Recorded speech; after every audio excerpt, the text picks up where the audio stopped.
Ya no seas codependiente, aprende a ocuparte de ti mismo, de Melody Berry. Cómo vivir y evitar una relación enferma con seres queridos que son comedores compulsivos, adictos al alcohol, tabaco, drogas y sexo. No es fácil encontrar la felicidad en nosotros mismos y no es posible encontrarla en ninguna otra parte. Agnes Repplier, The Treasure Chest. Por ayudarme a hacer posible este libro le doy las gracias a Dios, a mi madre, a David, a mis hijos, a Scott Eggleston, a Sharon George, a Joan Marcuson y a toda la gente codependiente que ha aprendido de mí y que me ha permitido aprender de ella. Este libro me lo dedico a mí. Introducción. Mi primer encuentro con codependientes fue a principios de la década de los 60. Esto sucedió antes de que la gente atormentada por la conducta de otras personas se le llamara codependiente y antes de que la gente adicta al alcohol y a otras drogas se le etiquetara como dependiente químico. Aunque yo no sabía qué eran los codependientes, generalmente sí sabía quiénes eran. Siendo yo alcohólica y adicta, pasaba como una tormenta por la vida haciendo a otros codependientes. Los codependientes eran una molestia necesaria, hostiles, controladores, manipuladores, indirectos, productores de sentimientos de culpa. Era difícil comunicarse con ellos. En ocasiones resultaban verdaderamente odiosos y constituían un obstáculo para mi compulsión de elevarme. Me detenían, me escondían las pastillas, hacían gestos de desagrado.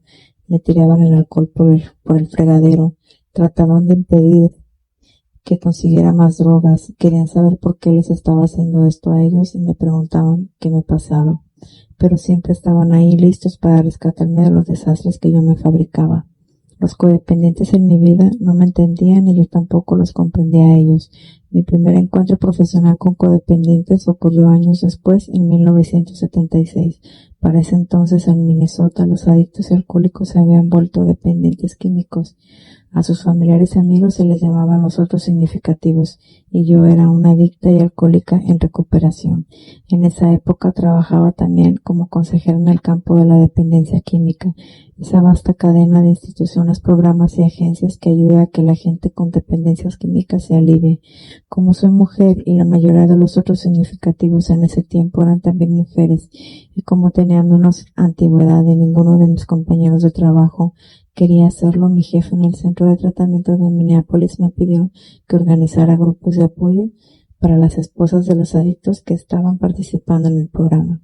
Yo no estaba preparada para esa tarea. Todavía encontraba a los codependientes hostiles, controladores, manipuladores, indirectos, provocadores de sentimientos de culpa. Me era difícil comunicarme con ellos y más.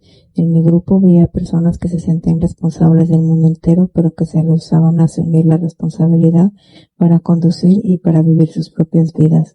Vi personas que constantemente daban de sí a los demás, pero que no sabían recibir. Vi a otros dar hasta sentirse iracundos, exhaustos y vacíos del todo. Vi a algunos dar hasta darse por vencidos.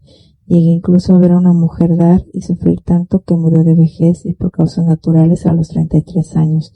Era madre de 5 niños y esposa de un alcohólico que había sido enviado a prisión por tercera vez. Trabajé con mujeres expertas en cuidar a todo el que se encontraba a su alrededor, y aún así estas mujeres dudaban de su capacidad para cuidar de sí mismas. Vi personas que eran tan solo cascarones, que corrían sin pensar de una actividad a otra. Vi a los siempre complacientes, a los mártires, a los estoicos, a los tiranos. Vi personas como enredaderas marchitas, enredaderas colgantes, y tomando una línea de H. Sackler en su obra The Great White Hope, la gran esperanza blanca, vi rostros arrebatados que denotaban miserias. La mayoría de los codependientes estaban obsesionados con otras personas. Con gran precisión y detalle podía recitar largas listas de los actos, transgresiones de los adictos, lo que pensaban, hacían y decían, y lo que no pensaban, no hacían o no decían. Los codependientes sabían lo que el alcohólico o adicto debía o no debía de hacer. Se preguntaban una y otra vez por qué lo hacían y por qué no lo hacían. Sin embargo, estos codependientes, que también podían ver dentro de los demás, no podían verse a sí mismos, no sabían lo que estaban sintiendo, estaban seguros de lo que pensaban y no sabían qué era. Si acaso había algo lo que podían hacer para resolver sus problemas si, en efecto, tenían algún otro problema que no fueran los alcohólicos. Era un grupo formidable de estos codependientes. Molestaban, se quejaban y trataban de controlar todo y a todos menos a sí mismos. Excepto por unos cuantos pioneros de la terapia familiar, muchos consejeros, incluyéndome a mí, no sabían cómo ayudarlos. El campo de la dependencia química prosperaba, pero la ayuda estaba centrada en el adicto. La bibliografía y el entrenamiento para terapia familiar eran escasos. ¿Qué necesitaban los codependientes que querían? Que no eran tan solo una extensión del alcohólico, un visitante del centro de tratamiento, ¿por qué no podían cooperar en vez de buscar problemas siempre? El alcohólico tenía una excusa para estar tan loco, estaba borracho. Estos otros significativos no tenían excusa, actuaban así estando sobrios. Pronto me suscribí a dos creencias populares. Estos locos codependientes, los otros significativos, estaban más enfermos que los alcohólicos y no resultaba extraño que el alcohólico bebiera. ¿Quién no lo haría con un cónyuge así? Para entonces ya tenía tiempo de permanecer sobria. Estaba empezando a comprenderme a mí misma, pero no comprendía la codependencia. Lo intenté, pero no pude hasta años después, cuando me enredé a tal grado en el caos de unos cuantos alcohólicos que dejé de vivir mi propia vida, dejé de pensar, dejé de sentir emociones positivas y me quedé llena de ira y de amargura, de odio, de miedo, de depresión, de desamparo, de desesperación y de sentimientos de culpa. En ocasiones deseaba dejar de vivir, no tenía energía, me pasaba la mayor parte del tiempo preocupada por otras personas y tratando de imaginar cómo controlarlas. Mis relaciones con amigos y familiares estaban por los suelos, me sentía víctima. Me había perdido a mí misma y no sabía cómo había ocurrido esto. No sabía qué era lo que me había ocurrido. Pensaba que me estaba volviendo loca y pensaba, señalando con el dedo a todos los que estaban a mi alrededor, que era su culpa. Tristemente, aparte de mí, nadie sabía lo mal que me sentía. Mis problemas eran mi secreto. A diferencia de los alcohólicos y de otras personas atribuladas en mi vida, yo no iba haciendo grandes líos y esperando que se limpiara lo que yo había ensuciado. De hecho, junto a los alcohólicos me veía bien. Era tan responsable, tan digna de confianza. A veces no estaba segura de que era yo la que tenía problemas. Sabía que me sentía infeliz, pero no comprendía por qué mi vida no estaba funcionando. Luego de un tiempo de estar dando tumbos en mi desesperación, empecé a comprender cómo mucha gente que juzga duramente a los demás, me di cuenta de que había andado un largo y doloroso camino en los zapatos de aquellos a quienes antes juzgué. Ahora entendía a esos locos codependientes, me había vuelto uno de ellos. Gradualmente empecé a escalar fuera de mi negro abismo. En el camino desarrollé un apasionado interés por el tema de la codependencia. Como consejera, aunque ya no trabajaba a tiempo completo en ese campo, aún me consideraba codependiente. Y como escritora me picaba mi curiosidad, como una apasionada carenada codependiente.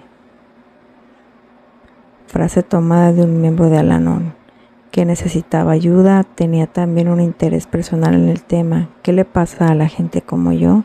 ¿Cómo ocurre? ¿Por qué? Y lo más importante, ¿qué necesitan hacer los codependientes para sentirse mejor y para permanecer así? Hablé con consejeros, con terapeutas, con codependientes. Leí los pocos libros disponibles sobre el tema y sobre temas afines. Releí lo básico, los libros de terapia que habían pasado la prueba del tiempo, buscando ideas que fueran aplicables. Fui a juntas de Al-Anon, un grupo de autoayuda basado en los 12 pasos de Alcohólicos Anónimos, pero dirigido a la persona que ha sido afectada por el alcoholismo de otra persona. En cierto momento encontré lo que andaba buscando, empecé a ver, a comprender y a cambiar. Mi vida comenzó a funcionar de nuevo. Pronto estaba conduciendo de nuevo un grupo de codependientes en otro centro de tratamiento de Minneapolis, pero esta vez ya tenía una vaga noción de lo que hacía. Seguía encontrando a los codependientes hostiles, controladores, manipuladores, indirectos y todo lo demás que había encontrado en ellos antes. Seguía viendo todos los giros peculiares de personalidad que había observado previamente, pero vi más en profundidad. Vi gente que era hostil, Se había sentido tan lastimada que la hostilidad era su única defensa para no ser aplastada de nuevo. Estaban llenos de ira porque cualquiera que hubiera tolerado lo que ellos toleraron estaría igualmente lleno de ira. Eran controladores porque todo a su alrededor y en su interior estaba fuera de control. Siempre el dique de sus vidas y el de las vidas de quienes lo rodeaban amenazaba romperse y arrojar daño sobre todos ellos, y nadie más que ellos parecía darse cuenta o preocuparse por ello. Vi gente que manipulaba porque la manipulación parecía ser la única manera de lograr que se hicieran las cosas. Trabajé con gente que era indirecta porque los sistemas en los que vivía parecían incapaces de tolerar la honestidad.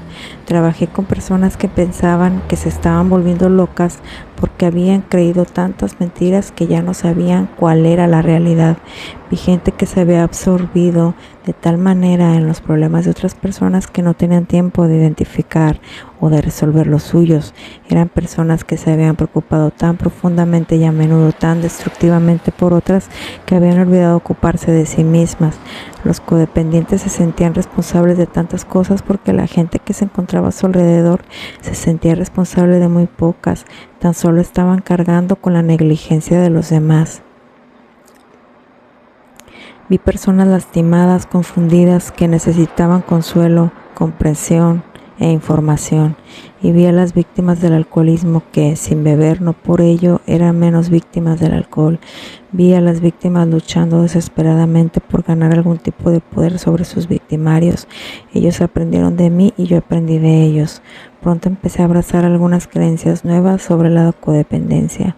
Los codependientes no están más locos ni más enfermos que los alcohólicos, pero sufren tanto como ellos o más aún. No han acudido en agonía a comprar alcohol, pero han experimentado el dolor sin los efectos anestésicos del alcohol o de otras drogas o de los otros estados alterados que logran las personas con trastornos compulsivos. Y el dolor de amar a alguien que está en problemas puede ser profundo. El miembro de la pareja que padece una dependencia química aturde los sentimientos y el otro miembro sufre doblemente y solo encuentra alivio en la ira y en fantasías ocasionales, escribió Janet Geringer Wojcicki en un artículo del libro Codependency, an Emerging Issue, Codependencia, un problema de nuestro tiempo. Los codependientes son como son en estado sobrio porque pasaron por lo que pasaron estando sobrios. No es de extrañar que los codependientes sean tan locos. ¿Quiénes no lo estarían luego de haber vivido con la gente con quienes ellos han vivido? Ha sido difícil para los codependientes obtener la información y la ayuda práctica que necesitan y merecen. Y es bastante difícil convencer a los alcohólicos y a otra gente perturbada para que busquen ayuda. Es más difícil convencer a los codependientes, aquellos que en comparación se ven pero no se sienten normales, de que tienen problemas. Los codependientes han sufrido a espaldas de la persona enferma. Si se recuperaron, lo hicieron a sus espaldas también. Hasta muy recientemente muchos consejeros como yo no sabían qué hacer para ayudarles. A veces se culpaba a los codependientes, otras veces se les ignoraba. En ocasiones se esperaba de ellos que mágicamente se recompusieran. Una actitud arcaica que no ha funcionado con los alcohólicos y que tampoco ha ayudado a los codependientes. Rara vez los codependientes fueron tratados como individuos que necesitaban ayuda para mejorarse. Rara vez se les dio un programa de recuperación personalizado para su tipo de problemas y su dolor. Empero, por su naturaleza, el alcoholismo y otros trastornos compulsivos convierten en víctimas a todos los afectados por la enfermedad. Personas que necesitan ayuda aunque no beban, ni usen otras drogas, ni coman en exceso, ni apuesten, ni tengan alguna otra compulsión. Por eso escribí este libro. Es el resultado de mi investigación, de mis experiencias personales y profesionales y de mi pasión por el tema. Es una opinión personal y a veces prejuiciada. No soy una experta, ni este es un libro técnico para expertos. Si la persona por la que te has dejado afectar es un alcohólico, jugador o comedor compulsivo, fanático del trabajo, fanático del sexo, criminal, un adolescente en rebelión, un padre neurótico, otro codependiente, cualquier combinación de los anteriores, este libro es para ti que eres codependiente. Este libro no trata de cómo ayudar a tu alcohólico o persona problemática, aunque si tú mejoras, las probabilidades de que él o ella se recuperen se incrementan también. Hay muchos buenos libros acerca de cómo ayudar a un alcohólico. Este trata de tu responsabilidad más importante y quizá más abandonada, el cuidado de ti mismo. Trata acerca de lo que puedes hacer para empezar a sentirte mejor. He tratado de redondear algunos de los pensamientos más útiles sobre la codependencia. He incluido citas de personas a las que considero expertas para demostrar sus creencias. También incluyo historias de casos para mostrar cómo manejo la gente algunos problemas particulares, aunque he cambiado los nombres y ciertos detalles para proteger la privacidad de esas personas. Todos los casos son verdaderos y no han sido compuestos. He insertado notas para documentar información, para sugerir lecturas adicionales y para atribuir material a las fuentes adecuadas. Pero gran parte de lo que he aprendido provino de muchas personas y de sus pensamientos similares sobre el tema.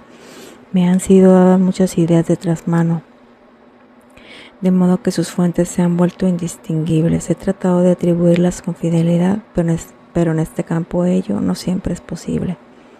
Aunque este es un libro de autoayuda que dice cómo actuar en determinadas situaciones, por favor recuerden que no es un libro de recetas de cocina para lograr la salud mental. Cada persona es única, cada situación es única.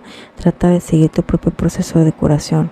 Eso puede incluir buscar ayuda profesional, acudir a grupos de autoayuda tales como AA y pedir la ayuda de un poder más grande que uno mismo. Un amigo, Scott Eggleston, profesional en el campo de la salud mental, me contó una fábula de terapia. La escuchó de boca de alguien, quien a su vez lo oyó de alguien más. Iba así: había una vez una mujer que se retiró a una cueva en las montañas con un gurú. Quería, decía ella, aprender todo lo que pudiera saber. El gurú le dio montones de libros y la dejó sola para que pudiera estudiar. Cada mañana el gurú regresaba a la cueva a verificar el progreso de la mujer. En su mano llevaba un pesado bastón de madera. Cada mañana le hacía la misma pregunta: ¿ya has aprendido todo lo que se puede saber? Cada mañana la respuesta de ella era la misma: no, decía, no lo he hecho. El gurú entonces le pegaba en la cabeza con su bastón. Esta escena se repitió durante meses. Un día el gurú entró en la cueva, hizo la misma pregunta, escuchó la misma respuesta y levantó su bastón para pegarle de la misma manera, pero la mujer cogió el bastón del gurú parando su golpe en el aire, aliviada de haber dado fin a los golpes cotidianos, pero temerosa de la represalia. La mujer volvió la vista hacia el gurú. Para su sorpresa, el gurú sonrió. «Felicidades», le dijo, «te has graduado, ahora sabes todo lo que necesitas saber». «¿Cómo es eso?», preguntó la mujer. «Has aprendido que nunca aprenderás todo lo que se puede saber», le contestó, «y has aprendido a parar el dolor». De eso trata este libro, de parar el dolor y ganar el control sobre la vida de uno. Mucha gente lo ha aprendido, tú también puedes hacerlo. Parte 1. ¿Qué es la codependencia y quiénes la tienen? Capítulo 1. La historia de Jessica. El sol brillaba y era un bello día cuando lo conocí. Luego todo se volvió una locura. Georgianne, casada con un alcohólico. Esa es la historia de Jessica. Dejaré que ella la cuente. Me senté en la cocina bebiendo café, pensando en mis labores domésticas sin terminar, los platos, sacudir, ropa por lavar. La lista era interminable y aún así no podía comenzar. Era demasiado para pensar en ello. Hacerlo me parece imposible, igual que mi vida, pensé. La fatiga, una sensación familiar, se apoderó de mí. Me dirigí a mi recámara, antes un lujo. Las siestas se habían vuelto para mí una necesidad. Casi lo único que podía hacer era dormir. ¿A dónde había ido mi motivación? Si yo solía tener exceso de energía, ahora era un esfuerzo peinarme el cabello, aplicarme el maquillaje a diario, un esfuerzo que a menudo no hacía. Me tendí en mi cama y me dormí profundamente. Cuando desperté, mis primeros pensamientos y sentimientos eran dolorosos. Eso tampoco era nuevo. No estaba segura de que me lastimaba más, si el agudo dolor que sentía porque tenía la certeza de que mi matrimonio había terminado, se había escapado el amor extinguido por las mentiras y por la bebida. y por las desilusiones y los problemas económicos, la amarga ira que sentía contra mi esposo, el hombre que había provocado todo esto, la desesperación que sentía porque Dios, en quien yo había confiado, me había traicionado permitiendo que me pasara esto, o la mezcla de miedo, desamparo y desesperanza que se conjugaba con todas las otras emociones. Maldición, pensé, ¿por qué tendría él que beber? ¿Por qué no podría haberse puesto sobrio antes? ¿Por qué tendría que mentir? ¿Por qué no me pudo haber amado tanto como yo a él? ¿Por qué no dejó de beber y de mentir hace años cuando todavía me importaba? Nunca tuve la intención de casarme con un alcohólico, mi padre lo fue. Traté de elegir cuidadosamente a mi esposo. Qué gran elección. El problema de Frank con la bebida se hizo aparente durante nuestra luna de miel, cuando abandonó nuestra habitación en el hotel una tarde y no regresó hasta las 6:30 de la mañana. ¿Por qué no me di cuenta entonces? Mirando en retrospectiva, los síntomas eran claros. Qué tonta había sido. Oh no, él no es alcohólico, él no. Lo había defendido una y otra vez, había creído sus mentiras, había creído mis propias mentiras. ¿Por qué no lo dejé entonces y pedí el divorcio? Por sentimiento de culpa, por miedo, por falta de iniciativa e indecisión. Además, ya lo había dejado antes. Cuando estuvimos separados, todo lo que hice fue sentirme deprimida, pensar en él, preocuparme por él, por el dinero. Tonta de mí. Mire el reloj, las 3:45. Los niños pronto regresarían de la escuela. Luego vendría él, esperando que les sirviera la cena. No hice el quehacer hoy, nunca hice nada, y es su culpa, pensé, es su culpa. Súbitamente cambié mis engranes emocionales. ¿Estaba mi esposo realmente en el trabajo? Quizá había salido con alguna otra mujer, quizá estuviera teniendo un affair, quizá había trabajo, quizá había salido más temprano para irse a beber, quizá estaba en el trabajo causando problemas allí, y de todos modos, ¿cuánto duraría en este trabajo? ¿Otra semana? ¿Un mes más? Luego abandonaría el empleo o lo despedirían como siempre. El teléfono sonó, interrumpiendo mi ansiedad. Era una vecina, una amiga mía. Hablamos y le platiqué del día que había tenido. Y mañana voy a ir a Al-Anon, me dijo. ¿No quieres venir? Yo había oído hablar de Al-Anon. Era un grupo de personas casadas con borrachos. Me vinieron a la mente imágenes de las mujercitas que acudían en tropel a esas reuniones, aceptando la manera de beber de sus maridos, perdonándolos y pensando en pequeñas formas de ayudarlos. Ya veremos, le mentí. Tengo mucho que hacer, le expliqué, y no estaba mintiendo. La ira se apoderó de mí y escasamente escuché el resto de nuestra conversación. Desde luego que yo no quería ir a Al-Anon. Yo ya lo había ayudado una y otra vez. ¿Que no había hecho ya suficiente por él? Me sentía furiosa ante la sugerencia de que hiciera más y de que siguiera dando a este saco sin fondo de necesidades insatisfechas que llamamos matrimonio. Estaba harta de cargar con todo el peso, de sentirme responsable por el éxito o fracaso de nuestra relación. Es su problema, murmuré en silencio, que encuentre él la solución. Déjeme fuera de esto, no me pidan una sola cosa más, que tan solo mejore él y yo me sentiré mejor. Después de colgar el teléfono me metí a la cocina a preparar la cena. De cualquier modo no soy yo quien necesita ayuda, pensé. Yo no he bebido ni he usado drogas, ni he perdido empleos, ni he mentido para engañar a mis seres queridos. He mantenido unida esta familia a toda costa, he pagado cuentas, he administrado un hogar con un presupuesto raquítico. He estado aquí en cualquier emergencia y casada con un alcohólico. Ha habido muchas emergencias. He pasado la mayoría de las malas épocas sola y me he preocupado hasta enfermarme. No he decidido que no soy yo la irresponsable. Al contrario, he sido responsable de todo y por todos. Yo no estoy mal, solo necesito empezar con mis labores cotidianas. No necesito reuniones para hacerlo. Simplemente me sentiría culpable si saliera cuando tengo tanto que hacer atrasado en casa. Dios sabe que no necesito más sentimientos de culpa. Mañana me levantaré y me mantendré ocupada. Las cosas mejorarán mañana. Cuando llegaron los niños me encontré gritándoles. Eso no les sorprendió a ellos ni a mí. Mi esposo era buena onda, el bueno del cuento. Yo era la bruja. Traté de ser complaciente, pero me costaba mucho trabajo. La ira siempre se encontraba bajo la superficie. Durante tanto tiempo había tolerado tanto, ya no era capaz ni estaba dispuesta a tolerar nada. Siempre estaba a la defensiva y me sentía como si de alguna manera estuviera luchando por mi vida. Después sabría que así era. Para cuando mi esposo llegó a casa había hecho un esfuerzo sin interés en preparar la cena. Comimos casi sin hablar.